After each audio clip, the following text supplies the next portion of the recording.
안녕하세요. 오늘도 사연살롱을 찾아주셔서 감사합니다. 몇 년 전 딸을 시집 보낸 엄마예요. 불과 몇 년 전까지만 해도 제 인생에 이런 날이 오게 될 줄은 몰랐어요. 남편 하나 믿고 시집 와서 투명인간 취급받으며 살다가 몹쓸 병에 걸리자 하루아침에 헌신작처럼 내쫓겼을 땐 더더욱 그랬죠. 인생의 막다른 골목에 들어섰을 때 제 앞에 선택지는 딱 두 가지였어요. 신세한탄을 하며 남은 목숨을 연명하거나 죽기 살기로 달려들어 병과 싸워 이기는 거였죠. 저는 후자를 택했어요. 그건 삶에 대한 애착이 강해서가 아니라 나를 조롱하고 인간 이하에 취급을 했던 남편과 시댁 식구들한테 복수를 하고 싶었기 때문이었어요. 그렇다고 드라마 속 주인공처럼 드라마틱한 복수를 할 수 있을 거란 기대는 없었어요. 다들 알다시피 우리네 인생이 그렇게 원하는 대로 이루어지지는 않잖아요. 제가 원했던 건 보란듯이 잘 살아서 그까짓 것들은 내 인생에 아무런 영향도 미치지 못하는 하찮은 것들이란 걸 똑똑히 보여주는 거였죠. 일종의 우아한 복수요. 남편과 저는 병원에서 만났어요. 직장 동료긴 해도 남편은 의사였고 저는 간호사라서 동료라고 하기엔 거리감이 있는 사이였죠. 우리 부부가 처음부터 서로에게 호감을 느꼈던 건 아니었어요. 남편은 규모 있는 개인 병원을 소유한 의사 집안 장남으로 학벌과 재력은 물론 부모의 후광까지 더해서 병원에서 촉망받는 인재였고, 저는 하루 벌어 하루 사는 부모님 밑에서 죽어라 발버둥 친 덕에 간신히 간호대를 나와 간호사가 된 흙수저였거든요. 대학을 졸업하고도 근 5년 동안 학자금 대출을 갚느라 10,000원짜리 한 장 편하게 써본 적이 없었어요. 그러니 연애는 당초 내 인생에 없는 단어인 줄 알고 살아야 했어요. 물론 제가 연애를 하지 않은 걸 오로지 돈 때문이라고 할 수는 없어요. 따지고 보면 제 마음이 내키지 않았던 게 큰 이유였으니까요. 가난한 가정이 되기 그렇듯 부모님은 늘 돈 때문에 싸우셨어요. 두 분 모두 배움이 짧아서 번듯한 일자리를 얻을 수 없었던 탓에 생활고를 피할 수 없었거든요. 일용직을 전전하던 아빠는 일하는 날보다 집에서 술을 마시는 날이 더 많았고, 엄마는 건물 청소에 식당 설거지까지 하며 몸이 부서져라 일을 했지만 돌아오는 건 남편의 괴롭힘 뿐이었어요. 이 늦은 시간까지 어디서 뭐 했어? 너 남자 생겼냐? 나 몰래 밖에서 딴 사람 만나고 다니는 거지? 말해봐. 이 인간이 미쳤나? 내가 무슨 남자를 만나고 다닌다고 그래? 식구들 먹여 살린다고 미친년처럼 새벽부터 건물 청소에 식당 설거지까지 죽어라 일하고 온 사람한테.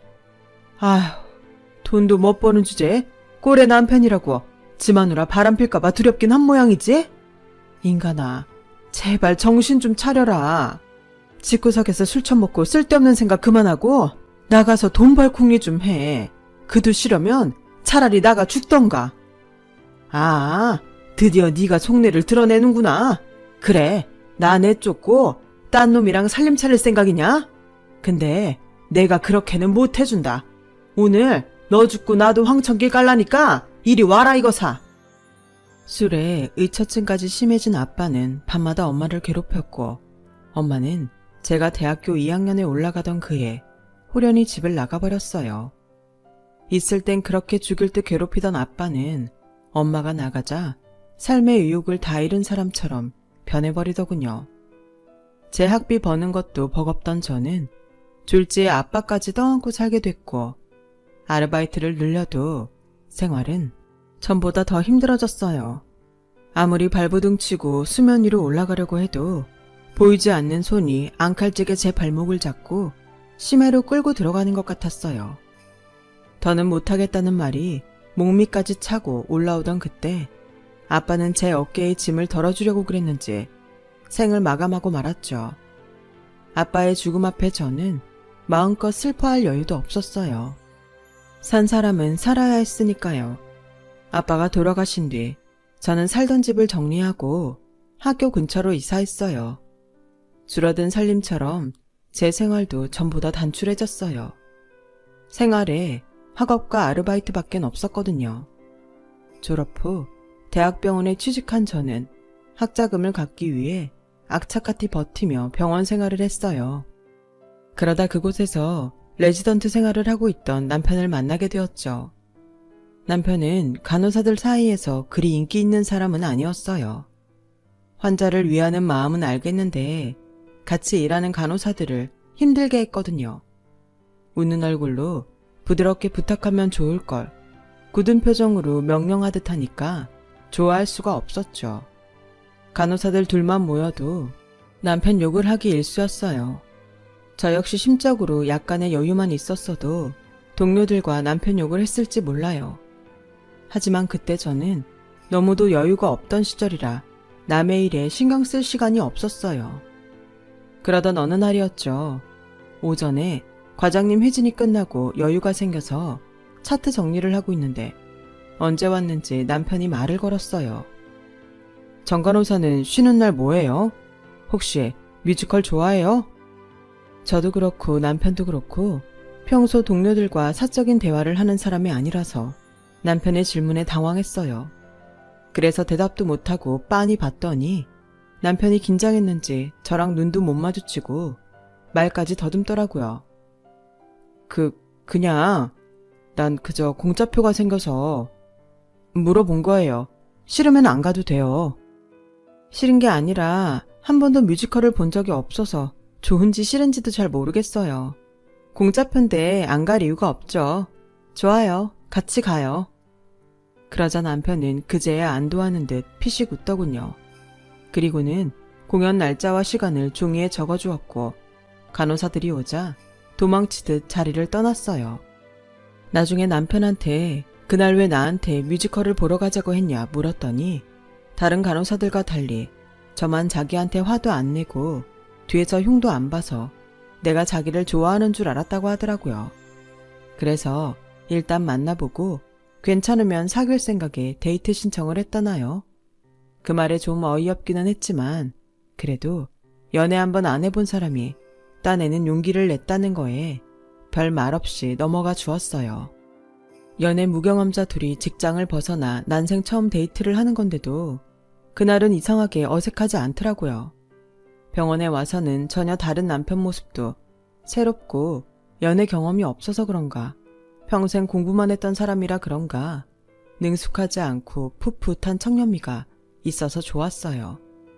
만약 남편이 여자를 상대하는 게 능숙한 사람이었다면 오히려 제가 주눅이 들어 불편했을 거예요. 남편과의 연애는 뜨겁게 타오르진 않았지만 나름의 적절한 온도를 유지하는 연애였어요. 병원에서 오랜 시간 의사와 간호사로 손발을 맞춰와서 그런지 몰라도 호흡도 잘 맞고 서로에 대한 믿음이 있어서 만나는 내내 사소한 일로 싸우거나 이별할 생각한 적은 한 번도 없었으니까요. 집안 차이 외에는 사실 걸릴 게 없는 사이였어요. 하지만 연애만 하고 끝날 거라면 몰라도 결혼 얘기까지 나오는 사이가 되고 보니 집안 형편 차이가 가볍게 느껴지지만은 않더라고요. 예비 시부모님은 서울대 CC로, 아버님은 의대, 어머님은 영문과를 졸업하셨고 제 남편과 3살 아래 시누이도 명문대 출신이었어요. 무엇보다 어릴 때부터 영어 교육을 위해 집에서 영어를 사용한 덕에 가족 모두가 외국어 능력자이기도 했어요. 거기다 외가의 재력이 엄청나서 남편과 시누이 모두 유치원 때부터 전담 기사가 있었다고 하더라고요. 고등학생 때까지도 월세방을 전전하던 우리 집과는 천지 차이가 나는 집이었죠. 당연히 시어머니와 시누이는 처음부터 우리 결혼을 반대했어요. 긴 세월 동안 부잣집 사모님으로 살아오셔서 그런가 드라마 속 사나운 시어머니들처럼 상스러운 말투로 제게 험한 말을 내뱉진 않으셨지만 저를 탐탁치 않아 하신다는 건 확실히 알 수 있었어요. 제게 언제나 정중하게 거리를 두고 행동하셨거든요. 그건 시누이도 마찬가지였고요. 그 집에서 그 흐름을 읽지 못하는 건 제 남편뿐이었어요. 아니, 어쩌면 남편은 알고 있으면서도 모른 척 했던 건지도 모르겠네요. 이렇게 극명한 차이가 나는 상황에 반대까지 무릅쓰고 결혼할 수 있었던 건 시아버지 덕분이었어요. 아버님은 가난한 시골 농가의 아들로 소위 말하는 개천에서 난 용이었어요. 너무 가난해서 대학 시절 매학기 등록금 때문에 곤혹을 치러야 했던 아버님은 당시 여자친구였던 저희 시어머니 집안의 도움으로 무사히 대학을 졸업할 수 있었고, 의사고시에 패스하자마자 대릴사 위로 처가해서 장인 장모를 모시고 사셨다고 해요. 바나나를 먹은 것도 그때가 처음이고, 집안에 화장실이 있는 집에 사는 것도 그때가 처음이라 아침에 눈을 뜰 때마다 남의 집에 와 있는 것처럼 불편하고 어색했다고 하시더군요. 저희 결혼을 앞두고 식구들 몰래 따로 저를 불러 밥을 사주시면서 이런저런 얘기를 해주셨는데, 아버님도 저만큼 고생을 하고 살아오셨더라고요. 네 시어머니한테는 미안한 얘기지만 나는 처가에 얹혀 살면서 단 한 번도 장인장모를 부모님으로 생각한 적이 없었다. 물론 두 분이 물심양면으로 내게 도움을 주셨지만 그럼에도 그럴 수 없었던 데에는 이유가 있었어. 상견례 때 내 부모님과 형제들을 멸시하던 눈빛을 잊을 수가 없었거든. 지금 너를 바라보는 내 아내와 딸아이 눈빛이 그때 장인장모를 닮아 있어서 보는 내 마음이 편치 않구나. 그래도 아가, 너만 흔들리지 않고 굳건하게 버텨준다면 내가 너의 버팀목이 되어주마. 그러니 내 며느리로 살아다오. 아버님의 따뜻한 말씀에 저는 그제야 마음을 잡을 수 있었어요.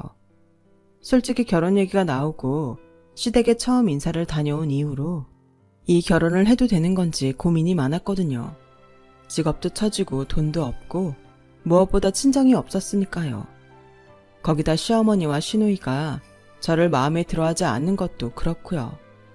그런데 집안의 어르신인 아버님이 제 편이 되어주겠다고 하시니까 천군만마를 얻은 것 같았어요. 집안에서 누구도 아버님 뜻을 어길 수 있는 사람은 없었거든요. 비록 장인의 힘으로 병원장이 됐지만 오늘날 병원을 키우고 재산을 늘린 건 분명 아버님의 노력이었고 공이니까요. 저희 시어머니가 형제들 앞에서도 당당히 어깨를 펼 수 있는 것도 다 저희 아버님 덕분이기도 했고요. 하지만 아버님조차도 저희 부부를 데리고 살겠다는 어머님의 뜻은 결국 꺾지 못하셨어요. 어차피 결혼 후에도 병원 일을 그만둘 생각이 없었던 저는 끝까지 시집살이를 반대할 처지는 아니라서 집 문제만큼은 순순히 어머님 뜻을 따르기로 했어요. 처음 1, 2년은 별다른 문제 없이 조용히 지나갔어요. 식사는 상주 도우미 아주머니가 맡아서 하셨고 청소는 따로 업체 사람을 불러야 했기 때문에 집안일에 한해서 저는 딱히 할 일이 없었거든요. 그저 아침에 시부모님께 문안 인사드리고 집안 경조사가 있을 때 며느리 역할만 하면 됐으니까요. 그러다 제가 임신을 하면서 병원 일을 그만두고 집에 있는 시간이 길어지자 조금씩 제가 몰랐던 문제들이 눈에 보이기 시작하더라고요.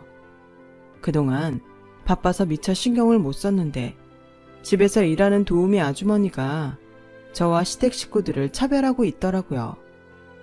병원 일을 하면서 그 힘들다는 태움도 견뎌낸 저였지만 내 집에서 일하는 사람한테까지 업신여김을 당하고 보니 그 충격은 생각보다 컸어요. 사소하게는 차와 커피도 저만 다른 브랜드로 내주더라고요. 이댁 사모님과 아가씨는 전부터 이 브랜드 제품만 고집해서 드세요. 혹시 작은 사모님도 원하는 브랜드가 있으면 말해주든가요. 그럼 그걸로 사다가 내드릴 테니까.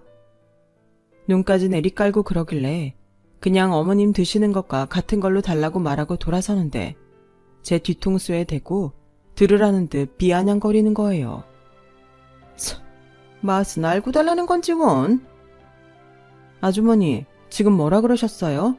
방금 그 말 저 들으라고 하신 거예요? 그랬더니 자기는 아무 말 안 했는데 왜 사람을 이상하게 몰아세우냐면서 오히려 큰 소리 치지 뭐예요. 그때 시어머니가 나오셔서 무슨 일이냐고 물으셨고, 그러자 아주머니는 기세등등하게 시어머니 옆에 찰싹 달라붙어서는 제가 없는 말 지어내서 자기를 괴롭힌다고 거짓말을 하더군요. 당연히 저는 아니라고 항변했고요.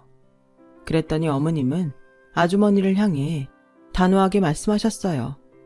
아줌마, 그동안 수고 많았어요. 이번 달 페이랑 퇴직금은 바로 입금해 드릴 테니 짐 싸서 나가주세요. 아니 사모님, 갑자기 그만두라니요.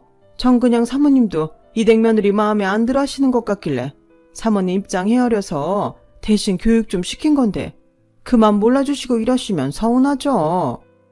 그러자 어머님이 정색하며 소리쳤어요. 이봐요 아줌마. 어디서 건방지게 당신이 내 며느리 교육을 시킵니까? 주제 넘게 굴지 마세요. 짐 싸서 당장 나가요. 어머님만 믿고 까불던 아주머니는 20년 넘게 일한 집에서 순식간에 잘려나갔어요. 그날 아주머니가 짐을 싸서 나가자 어머님이 저를 부르셨어요. 내 집에서 부리는 사람한테까지 그런 대접을 받는 건 다 네 잘못이야. 남의 집이라는 사람들은 자기가 모실 사람과 무시할 사람을 귀신같이 알아보는 법이거든.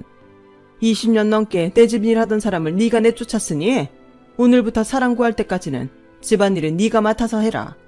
그리고 다시는 이런 일 없도록 해.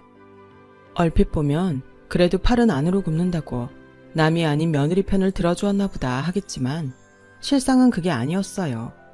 이게 다 밖으로 새어나가는 말을 막으려는 있는 집 사람들의 전형적인 패턴일 뿐이었으니까요. 사건을 되짚어보면 어머님은 당신이 저를 탐탁치 않아 한다는 말엔 별다른 반응을 보이지 않았지만 당신의 영역인 며느리 훈육을 자기가 부리는 사람이 대신 하려 들자 불같이 화를 냈잖아요. 결국 대외적으로 며느리를 구박한다는 얘기가 새지 않게 입단속을 한 동시에 자신의 권위까지 세운 셈이었어요. 더불어 자신은 20년 넘게 부리던 사람도 단칼에 자를 수 있는 힘이 있단 걸 과시하면서요. 이 집에서 살아보니 있는 사람들은 주로 이런 방식으로 상황 정리를 하고 살더라고요. 그날 일로 인해 한동안 저는 그 큰 집 살림을 도맡아 하는 벌까지 받아야 했으니 얻은 것보다 잃은 게 더 많은 최악의 결과였던 거죠. 제가 가사노동에서 해방된 건 그 후 3개월이 지난 후였어요. 영국에서 유학생활을 하던 시누이가 결혼을 하겠다며 신랑감과 함께 귀국한다는 연락이 오고 난 뒤였죠. 영국인 사위 앞에 제가 만든 음식을 내놓을 순 없다시며 부랴부랴 업체에 닥달해 도우미 아주머니를 구했어요. 거기다 집안 가구도 바꾸셨고요. 저를 며느리로 들이실 때랑은 사뭇 다른 모습이었어요. 그런 시어머니 행동에 서운하지 않았다면 거짓말일 거예요.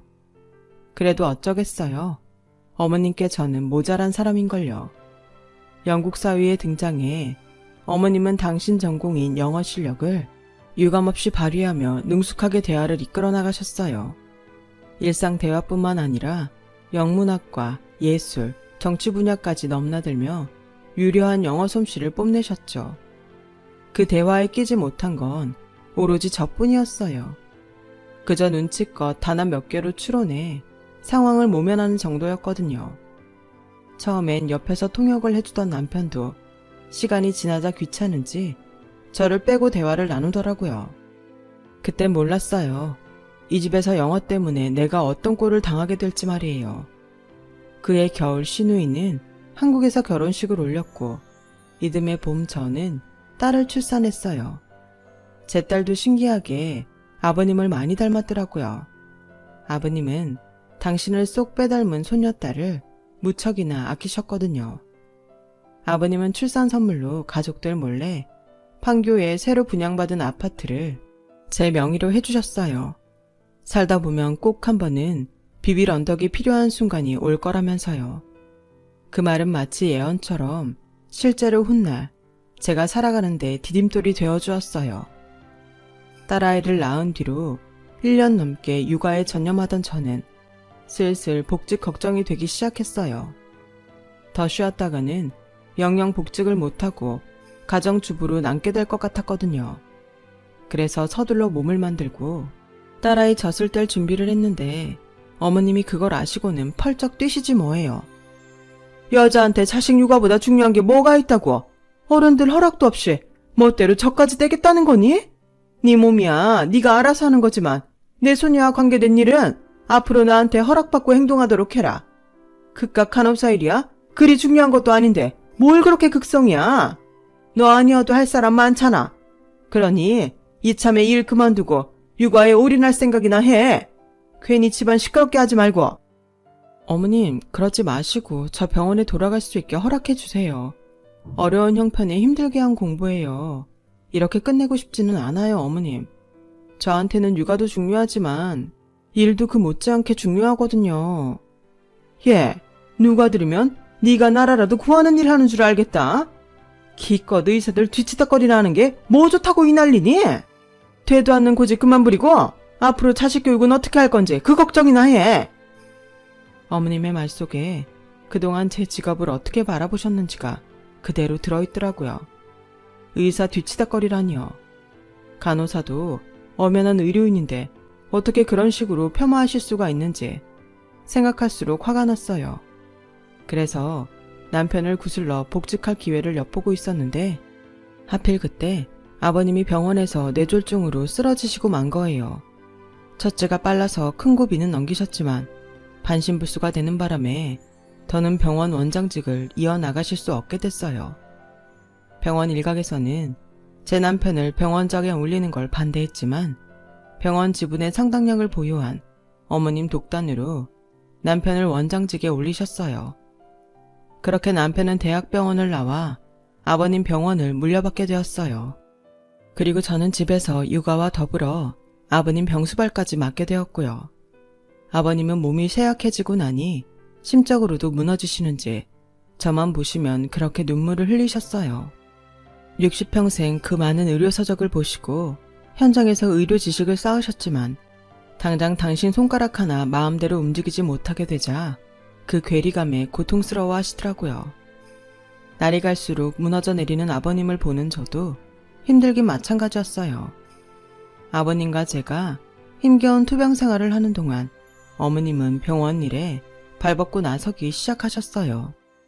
남편의 노력에도 불구하고 병원 실적은 점점 떨어지기 시작했고 거기에 몇 번의 의료사고까지 겹치면서 위기를 맞게 되었어요.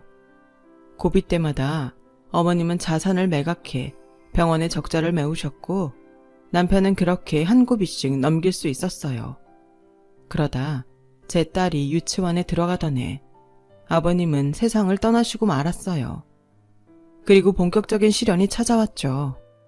그동안 아버님 때문에 눈에 가시인 저를 참아 넘기셨던 시어머님과 시누이인 대놓고 싫은 티를 내기 시작했어요.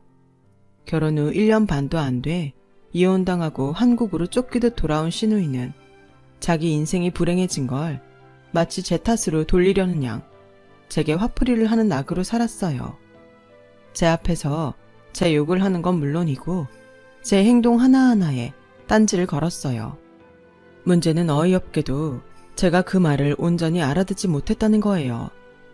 어머님과 시누이가 영어와 불어를 섞어가며 제 흉을 봤거든요. 분명 모녀가 대화하는 분위기를 보면 내 욕을 하는 게 분명한데 영어로 대화를 하다가도 중요한 단어는 꼭 불어나 그 밖의 언어로 대치해 사용하니 도무지 알아들을 방법이 없더라고요. 그러니 내 앞에서 내 욕을 들으면서도 정작 당사자인 저는 바보처럼 아무 말도 못하는 꼴이 되고 만 거죠. 그러다 하루는 초등학생 딸아이가 제 아빠한테 외국어 문장을 묻더군요. 딸은 어릴 때부터 영어 유치원을 다니고 시어머니 등살에 외국어 공부를 누구보다 열심히 해왔어요. 영어 외에 중국어랑 불어도 조금 하는 터라 아빠한테 종종 모르는 표현을 묻곤 했기에 그날도 그런가 보다 생각했어요. 그런데 딸아이 질문에 남편 얼굴 색이 변하더라고요. 그리곤 화를 냈어요. 그런 상스러운 소리는 어디서 들었어? 도대체 당신은 집에서 애한테 뭘 보여줬길래 애가 이런 소리를 해? 어떻게 애 입에서 이런 말이 나와? 그랬더니 딸아이가 울먹이며 말했어요. 고모랑 할머니가 엄마한테 한 말이야, 아빠. 이게 그렇게 나쁜 말이야? 근데 왜 할머니랑 고모는 엄마한테 이런 소리를 하는 건데? 그 말에 다리에 힘이 쫙 풀리더군요. 지금까지 제 딸아이는 할머니와 고모가 자기 앞에서 제 엄마한테 욕하는 걸 매일같이 듣고 살았다는 사실에 경악할 수밖에 없었어요. 남편은 그 길로 어머님 방에 들어가 한참을 큰 소리로 싸우고 나왔어요. 그리고도 아직 화가 덜 풀렸는지 여동생한테까지 전화해 욕을 퍼부으며 한 번만 더 애드는 앞에서 그딴 소리 짓거리면 가만 안 둘 거라고 했어요. 한참 뒤 방으로 돌아온 남편은 말없이 저를 쳐다보며 한숨을 쉬었어요. 나랑 결혼한 지 몇 년째인데 아직도 넌 엄마랑 정은이한테 그딴 소리를 듣고 사냐. 못 알아듣는 말로 네 욕을 한 엄마랑 정은이도 문제지만 내 보기엔 너도 문제야. 아무리 외국어가 안 돼도 네 눈앞에서 네 욕하는 걸 느낄 거 아냐. 사람이라면 어떻게 그걸 모르겠어. 그럼 참지 말고 들이박았어야지. 왜 무식한 엄마 때문에 내 딸이 그런 더러운 소리를 알게 하냐고. 네가 그러고도 엄마라고 할 수 있니? 너란 사람은 자존심도 없어. 안 그래도 병원 일 때문에 골치 아파 죽겠는데 너까지 날 힘들게 하면 난 어떻게 살란 말이야. 너 앞으로 살림이고 뭐고 다 때려치우고 학원을 다니든 과외를 받든 어학 공부 좀 해. 알았어?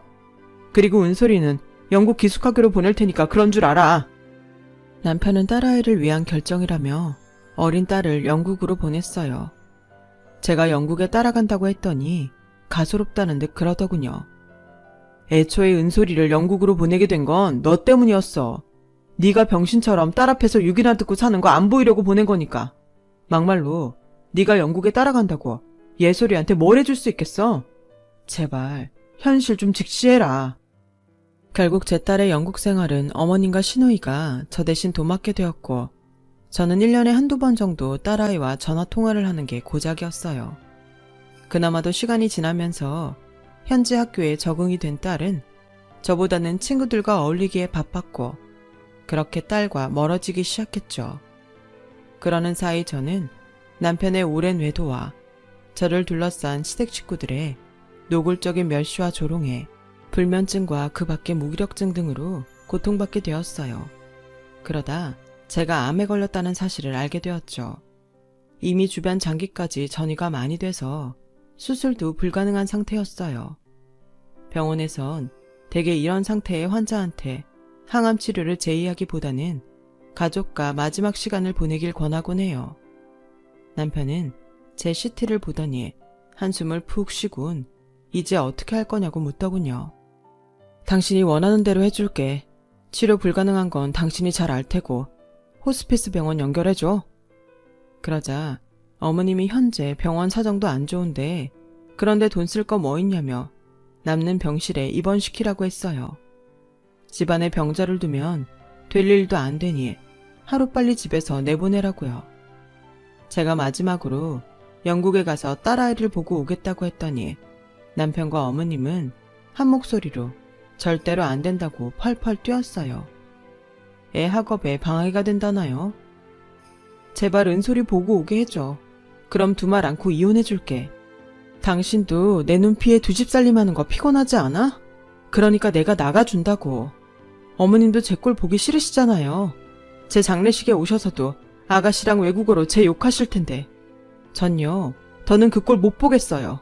그러니까 제발로 나가드린다고요.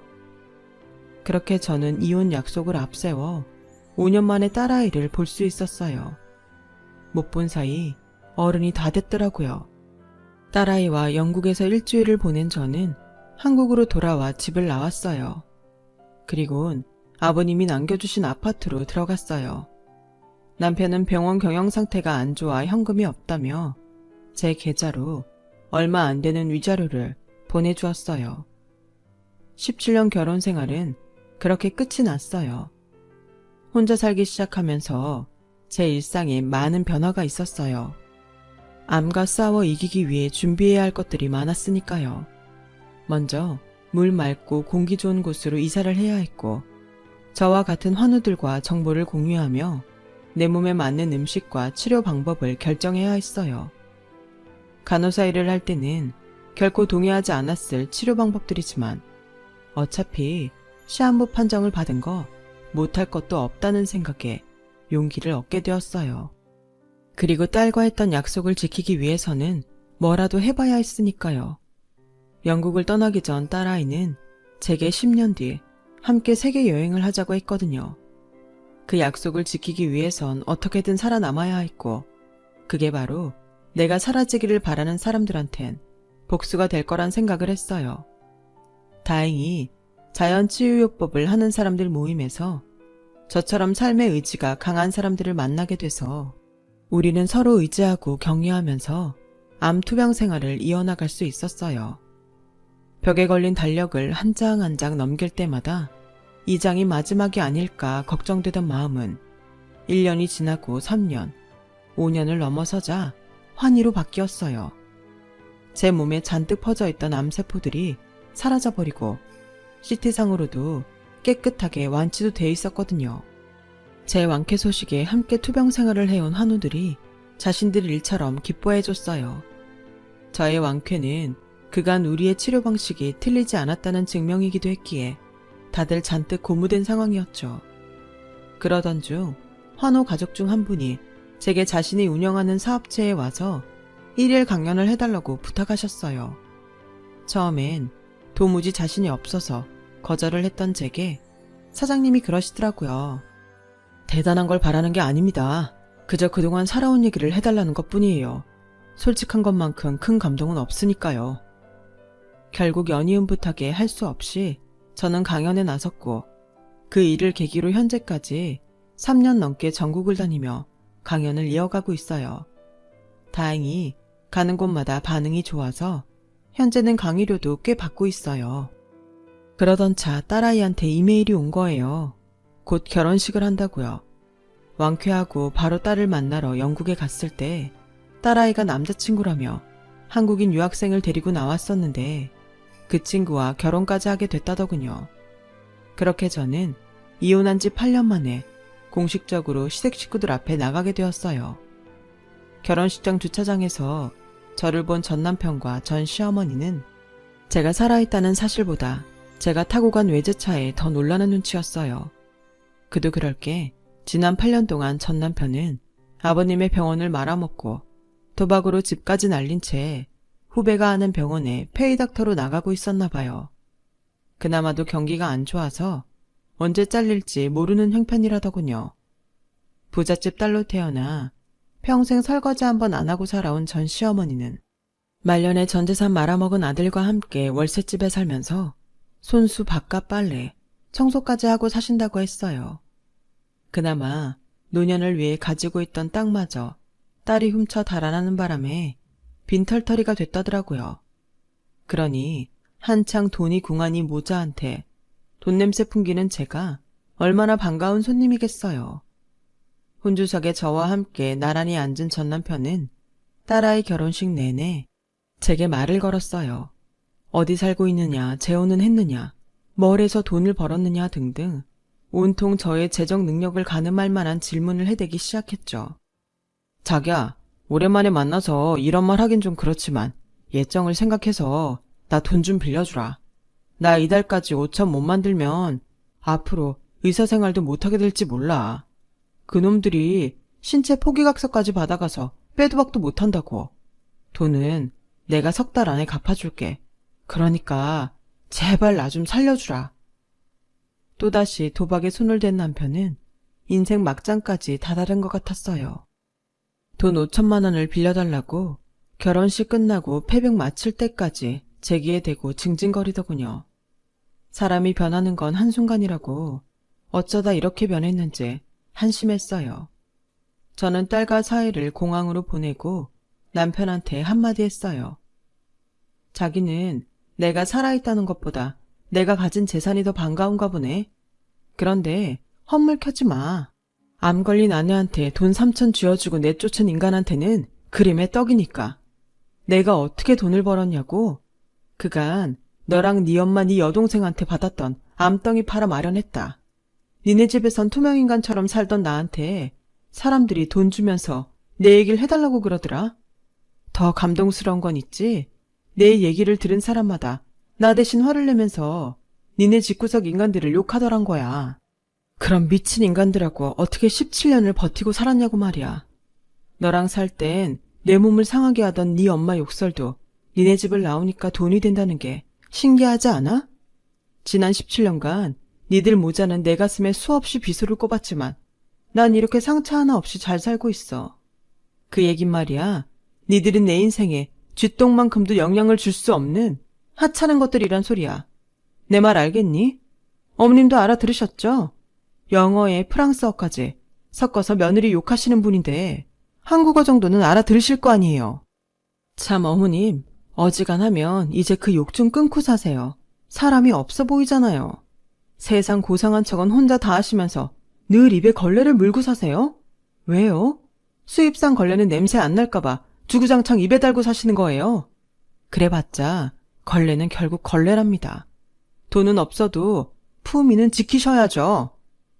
모자한테 알뜰하게 충고까지 마치고 저는 집으로 돌아왔어요. 그리고 8년 만에서야 복수를 끝낸 저는 그날 밤 2다리 쭉 뻗고 편히 잠들 수 있었답니다. 남은 삶 욕심내지 않고 좋은 일 하면서 열심히 살아보려고 합니다. 제 얘기 들어주셔서 감사드려요. 건강이 최고예요. 건강 조심하시고 복도 많이 받으세요. 여러분, 사연 댓글에 응원과 현명한 조언 부탁드려요. 좋아요와 구독은 저에게 큰 힘이 됩니다.